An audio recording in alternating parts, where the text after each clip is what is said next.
Bonjour et bienvenue. Aujourd'hui, on va essayer de continuer notre cours sur le cercle trigonométrique. Alors, on s'est arrêté juste sur, je veux dire, dans la dernière séance, dans la dernière vidéo, sur comment tracer le cercle trigonométrique et bien sûr comment y positionner différents angles et tout ça. Donc, on a essayé aussi d'illustrer un peu le tableau sur les valeurs usuelles des cosinus et des sinus, c'est-à-dire les angles usuels de 0 jusqu'à pi sur 2. Alors aujourd'hui, encore, on va essayer de traiter d'autres utilités du cercle trigonométrique. Comme je vous ai dit dans la dernière séance, le cercle trigonométrique a plusieurs utilités et on peut nous en servir pour faciliter plusieurs choses et plusieurs tâches sur tout le thème de la trigonométrie.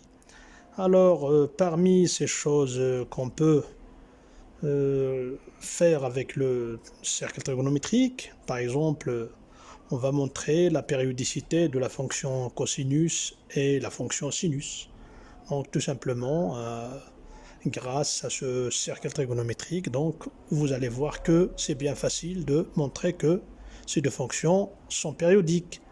On peut aussi montrer facilement la parité de la fonction cosinus.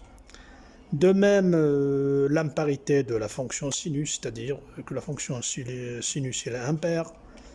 On peut aussi montrer la fameuse relation que vous connaissez tous sur le cosinus carré, le sinus carré de n'importe quel angle donc, qui est égal à 1. On peut aussi l'avoir facilement avec l'utilisation du cercle trigonométrique, vous allez voir ça. Encore, on peut utiliser le cercle trigonométrique pour voir toutes les formules dont la majorité disent toujours que c'est pas facile d'apprendre par cœur, etc. Donc vous n'aurez plus besoin de les apprendre par cœur, à savoir toutes ces formules sur le cosinus de pi plus sur de plus alpha, le sinus de pi sur de plus alpha, le cosinus de pi plus alpha, etc. Donc toutes les formules que vous voyez devant vous, on va essayer de trouver leurs égalités grâce tout simplement au cercle trigonométrique. Alors c'est très bien, suivez la vidéo jusqu'à la fin, c'est très intéressant, vous allez voir que le cercle trigonométrique c'est très intéressant et c'est très important. Alors on va tracer notre cercle trigonométrique, alors comme vous voyez devant vous, avec toujours l'axe horizontal, c'est l'axe des cosinus, et l'axe vertical, c'est-à-dire l'axe des y, c'est maintenant l'axe des sinus. On voit encore l'angle alpha, donc quelconque, on peut prendre n'importe quel angle. Alors, la projection de notre angle sur l'axe horizontal, c'est bien sûr son cosinus, c'est-à-dire le cosinus de l'angle alpha. Et sa projection, comme on doit bien nous rappeler de ça, c'est sur l'axe vertical, c'est le sinus. Voilà, donc maintenant, on va parler sur la périodicité des fonctions sinus et cosinus. Alors comment on va faire?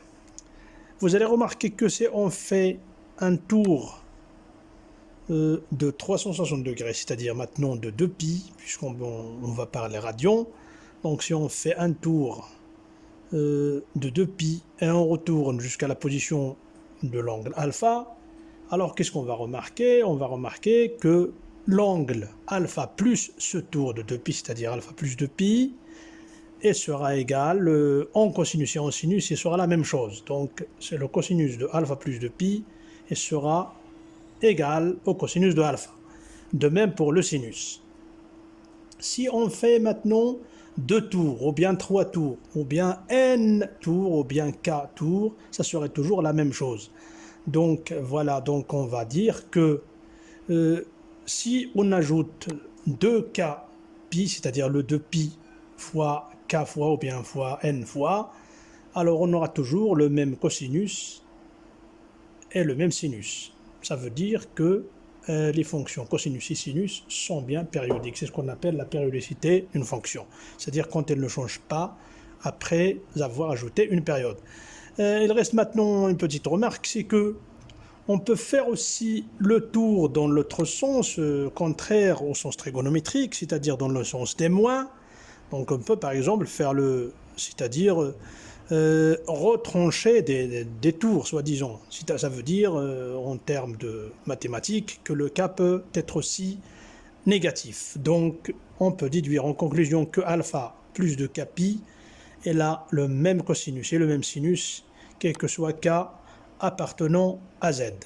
Et c'est très bien ce qui veut dire que notre fonction cosinus et sinus sont de fonctions périodiques. C'est-à-dire cosinus de alpha est égal à cosinus de alpha plus de k pi, et de même pour le sinus de alpha qui est égal aussi à sinus de alpha plus de k pi. Alors ça c'est très bien, vous avez remarqué que la périodicité est très facilement trouvée par simplement, c'est-à-dire grâce au cercle trigonométrique. On va passer maintenant à la parité et l'imparité des deux fonctions cosinus et sinus. Alors on passe maintenant à la preuve, ou bien pour montrer que la fonction cosinus est une fonction paire. Alors toujours on procède par le tracé de notre repère orthonormé, ensuite par le cercle trigonométrique. On prend encore un angle alpha quelconque, alors donc dans notre cercle trigonométrique.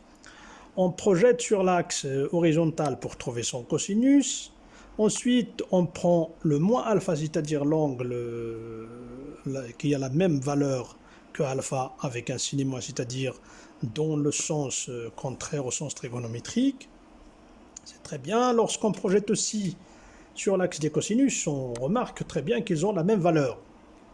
Donc le cosinus de alpha, on peut écrire que le cosinus de alpha est égal au cosinus de moins alpha.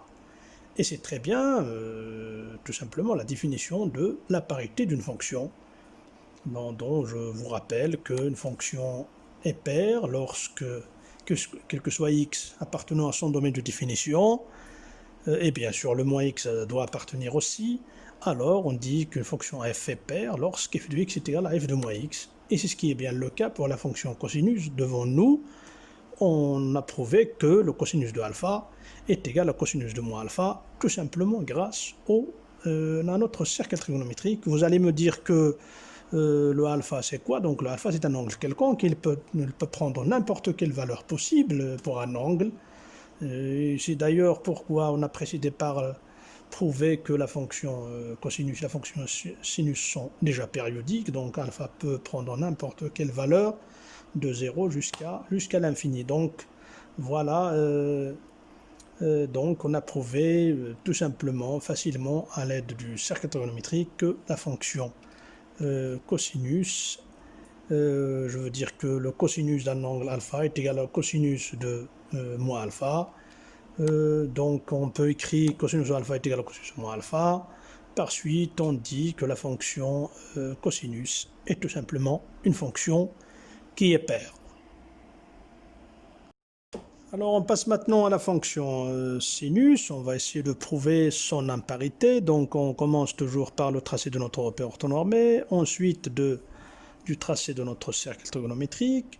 Alors on positionne notre alpha quelconque encore sur le cercle trigonométrique. On essaye de positionner aussi le moins alpha, c'est-à-dire l'opposé de cet angle quelconque alpha. Et ensuite on passe à trouver leur sinus. Alors les sinus, tout simplement, c'est la projection de l'angle sur l'axe vertical, c'est-à-dire l'axe des sinus. Alors du coup, on peut remarquer que les deux sinus des deux angles, elles sont égaux en valeur absolue, c'est-à-dire c'est la même distance qui les sépare du centre de repère O, mais tout simplement qu'ils sont opposés de signes. C'est-à-dire que le sinus de moins alpha est égal à moins sinus de alpha. Et c'est très bien la définition de l'imparité d'une fonction. Je vous rappelle encore qu'une fonction f est impaire si, seulement si, quel que soit x et moins x appartenant à son domaine de définition, f de moins x est égal à moins f de x. Donc on peut conclure que notre fonction sinus est une fonction impaire et vous voyez très bien que c'est très facile de prouver que la fonction sinus est impaire grâce tout simplement à notre cercle trigonométrique. Passons maintenant à la fameuse relation cosinus carré de alpha plus sinus carré de alpha est égal à 1 quel que soit alpha. Alors tout simplement il suffit de tracer notre cercle trigonométrique, de tracer l'angle alpha, de montrer que le rayon est égal à 1 parce qu'on a dit que le cercle trigonométrique se base sur que son rayon est égal à l'unité, qu'est n'importe quelle unité. Je vous rappelle que l'autre fois on a dit qu'on peut travailler avec les centimètres, les mètres, n'importe quelle autre unité de distance. Il suffit de prendre R est égal à 1, c'est-à-dire à une unité. Puisque, comme j'avais déjà dit, le cosinus et le sinus n'ont pas d'unité. Donc très bien, donc on prend notre R est égal à 1. Alors le cosinus de alpha, c'est tout simplement la projection du bout de l'angle, c'est-à-dire sur le cercle, sur l'axe horizontal. Son sinus, c'est bien la projection sur l'axe vertical. Donc on aboutit à un rectangle, ça veut dire qu'on peut transférer notre sinus vers le côté en face de l'angle alpha. Et d'après le fameux théorème de Pythagore, on a tout simplement le cosinus, l'hypoténuse au carré est égal à la somme des carrés des côtés voisins ou qui font l'angle droit du triangle. Voilà, donc le cosinus carré plus sinus carré est égal à 1, quel que soit alpha. Alors c'est très bien, donc on n'a rien ajouté, on n'a rien apporté de nouveau, on a tout simplement fait un petit rappel sur le théorème de Pythagore, et vous voyez très bien que le cosinus carré alpha plus sinus carré alpha est égal à 1, quelles que soient les circonstances et quel que soit alpha. Donc vous voyez encore que vous venez de gagner une petite relation qui est très importante et qui est assurée dans tout le parcours de la trigonométrie. Il faut toujours penser à cette fameuse relation, et vous voyez très bien que grâce à notre cercle trigonométrique, on vient de la prouver aussi facilement que possible. On passe maintenant au calcul des égalités usuelles sur le cosinus de pi sur 2 moins alpha, le sinus de pi sur 2 moins alpha, le cosinus de pi plus alpha, etc. Donc toutes ces valeurs usuelles dont, comme j'ai dit, vous n'aurez plus besoin d'utiliser votre mémoire pour apprendre par cœur. Il suffit tout simplement de comprendre la leçon d'aujourd'hui et avec votre cercle trigonométrique, vous en débrouillez tout à fait facilement. Alors on commence encore par le tracé de notre repère orthonormé, le tracé de notre cercle trigonométrique, bien sûr mener des valeurs 0, pi et pi sur 2, donc puisqu'on a affaire à des valeurs bien déterminées, donc c'est pourquoi j'ai mentionné les valeurs là-bas sur le cercle. Alors maintenant on pose notre angle alpha et notre angle pi sur 2 moins alpha. Alors le pi sur 2 moins alpha, il suffit tout simplement de trancher la valeur de alpha du pi sur 2, c'est-à-dire de l'axe vertical, pour obtenir le pi sur 2 moins alpha. Donc c'est pas quelque chose de difficile, ni même de délicat. Alors maintenant on passe au calcul du cosinus. Alors le cosinus de pi sur 2 moins alpha, c'est tout simplement la projection encore de l'angle sur l'axe horizontal. Et du coup, on remarque que si on projette le alpha sur l'axe des cosinus, on obtient tout à fait la même valeur. Donc, c'est la même distance que vous voyez devant vous. Donc, la projection de alpha sur l'axe des sinus, c'est tout à fait la même valeur de la projection de pi sur 2 moins alpha sur l'axe des cosinus. Donc, notre cosinus de pi sur 2 moins alpha, elle est égale au sinus de alpha, puisque la projection sur l'axe des sinus, c'est le sinus de alpha. Donc, comme vous pouvez le remarquer, on a une égalité évidente. Donc, on peut écrire que le cosinus de pi sur 2 moins alpha est égal tout simplement au sinus de alpha. Voilà, c'est tout à fait facile. Grâce au cercle trigonométrique, comme j'ai dit, vous n'aurez plus besoin d'apprendre par cœur. Il suffit tout simplement de comprendre la leçon d'aujourd'hui pour ne jamais essayer d'apprendre des choses pareilles par cœur. On passe maintenant à autre chose. Toujours on trace notre repère orthonormé, on trace le cercle trigonométrique, on pose notre alpha sur le cercle et maintenant on passe à pi sur 2 plus alpha. Alors, le pi sur 2 plus alpha, cette fois-ci, au lieu de trancher la valeur de l'alpha, on doit l'ajouter, c'est-à-dire dans le sens trigonométrique, après le pi sur 2. Donc, le pi sur 2 plus alpha, c'est devant vous comme ça. Donc, le cosinus, c'est encore la projection sur l'axe horizontal. Et on peut remarquer aussi que c'est toujours la même valeur que le sinus de alpha, simplement que on aurait affaire à un signe négatif puisque le cosinus de pi sur 2 alpha, elle est située à gauche du centre du repère, c'est-à-dire haut, c'est-à-dire à gauche de haut, c'est-à-dire dans les valeurs négatives du repère orthonormé. Donc, on peut encore déduire que le cosinus de pi sur 2 plus alpha est égal en valeur absolue à sinus de alpha, mais on doit ajouter le signe moins. Ça veut dire que cosinus de pi sur 2 plus alpha est égal à moins sinus alpha, c'est-à-dire ils ont la même valeur algébrique, tout simplement qu'il faut un signe moins. Donc voilà, c'est facile encore, il suffit tout simplement de comprendre ce qu'on fait pour ne plus jamais avoir recours à sa mémoire. On passe maintenant au calcul des sinus, mais on est encore sur les pi sur 2, moins alpha et les pi sur 2 plus alpha. Alors, on commence d'abord par le pi sur 2 moins alpha. Donc, cette fois-ci, le sinus, c'est la projection sur l'axe vertical, c'est-à-dire sur l'axe des sinus. Alors, on peut remarquer encore que c'est tout à fait égal à la valeur de la projection de alpha sur l'axe des cosinus. Donc, on peut déjà en déduire que le sinus de pi sur 2 moins alpha, il est tout simplement égal à cosinus alpha. Donc voilà, il suffit de placer son angle alpha, ou bien θ, ou bien x, ou bien on l'appelle n'importe comment, voir le pi sur 2 moins alpha, c'est-à-dire c'est trancher la même valeur de l'angle qu'on a pris de l'axe vertical, c'est-à-dire de pi sur 2, faire les projections. Si je veux trouver le cosinus, je projette sur l'axe horizontal. Si je veux le sinus, je fais le contraire et je projette sur l'axe vertical. Donc c'est comme ça que se passent les choses. Et vous remarquez très bien que vous n'aurez plus besoin d'apprendre les choses par cœur encore une fois. Maintenant, le sinus de pi sur 2 plus alpha. Alors, on trace le repère, on trace le cercle. Encore une fois, on refait le même travail. Le alpha, le pi sur 2 plus alpha, c'est toujours ajouter une petite quantité de alpha après le pi sur 2 dans le sens trigonométrique. Alors, le sinus, maintenant, c'est la projection sur l'axe vertical. C'est tout à fait la même valeur que le sinus de pi sur 2 moins alpha. Et c'est toujours égal à la même valeur que le cosinus alpha. Et bien sûr, puisque les deux valeurs sont toutes positives, donc on peut directement écrire que le sinus de pi sur 2 plus alpha est égal à cosinus alpha. Alors c'est très bien, pour toutes ces valeurs qui comportent le pi sur 2, on vient de finir avec. On va passer maintenant aux valeurs qui comportent le pi.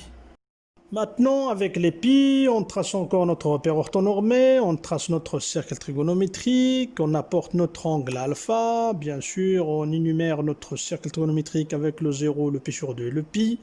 Et le pi moins alpha, c'est tout simplement maintenant le pi, c'est l'angle, c'est-à-dire c'est l'angle plat.